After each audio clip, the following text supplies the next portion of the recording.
The friendship of the squirrel and the hedgehog. It was a chilly autumn morning in the forest. High in the branches of a tall oak tree, a little squirrel stretched its paws and peeked out of its cozy nest. The air was crisp, and the forest smelled of damp soil and fallen leaves. Winter was coming, and the squirrel knew it needed to gather plenty of nuts. So, with a determined leap, it set off. The squirrel searched and searched.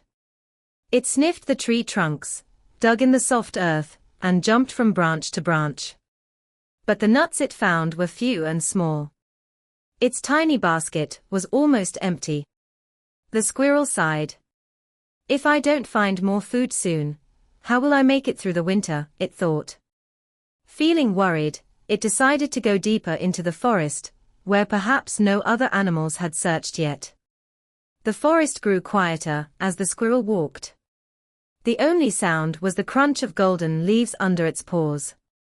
Just then, the squirrel noticed something unusual on the path ahead.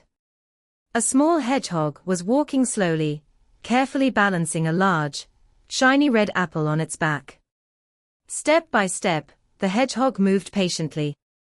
The apple looked heavy, but the hedgehog never stopped. Curious, the squirrel hurried closer. But in its excitement, it made a careless jump.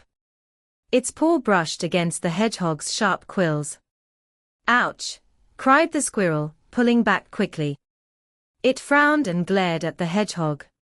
The hedgehog froze. It lowered its head sadly. Its little eyes showed no anger, only sorrow.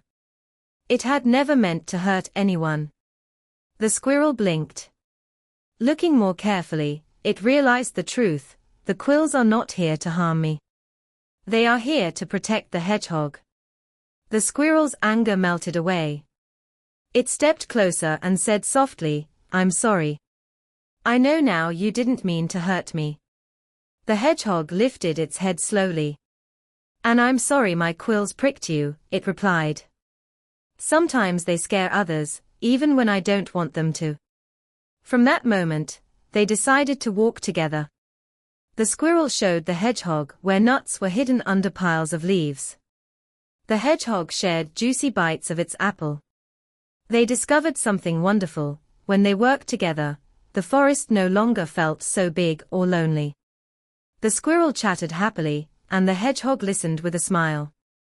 When the squirrel grew tired, the hedgehog slowed its steps. When the hedgehog stumbled under the weight of the apple, the squirrel encouraged it with cheerful words. By late afternoon, the squirrel's basket was full of nuts, and the hedgehog had found enough food for its winter sleep. The squirrel handed a few shiny nuts to the hedgehog. "Thank you," said the hedgehog warmly. "No one has ever shared with me before." "And thank you," replied the squirrel. "You've taught me that true friends may look different on the outside, but kindness is what matters most." As the golden sun set behind the trees, the forest glowed with orange light. Leaves swirled around them like a soft blanket. Under that magical autumn sky, the little squirrel and the hedgehog made a promise: to help each other whenever they could. From that day on, they were no longer just two small animals in a big forest. They were true friends. Red apple, chestnut, yellow heart. The end.